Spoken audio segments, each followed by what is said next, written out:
Të së premtës e kanë paralajmëruar si protestën më të madhe që kanë bërë ndonjëherë, por për të kërkuar largimin e kryeministrit Rama duan t'i bindin të gjithë.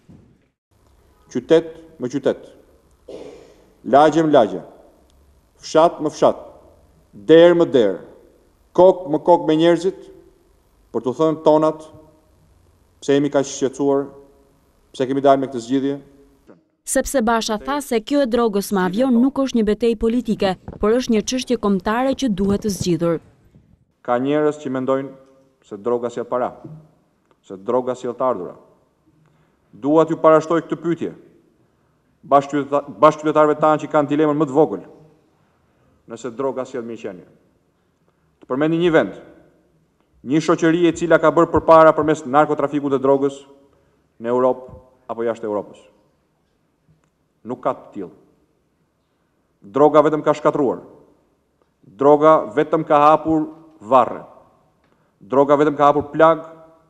Droga ka hedhur njerëzit kundër njëri tjetrit.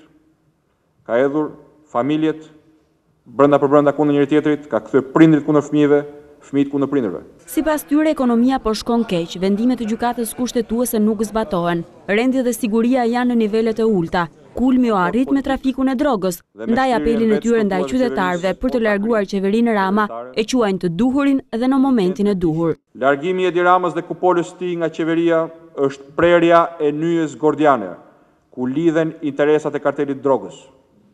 Është imperativ për të çliruar të sotmen dhe të nesërmen shqiptarëve dhe fëmijëve të tyre nga kthetrat e pushtetit të drogës.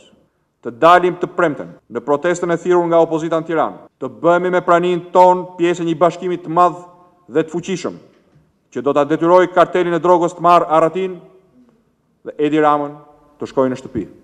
Prania është bashkim, është kundërshtim, është forcë, është fitore.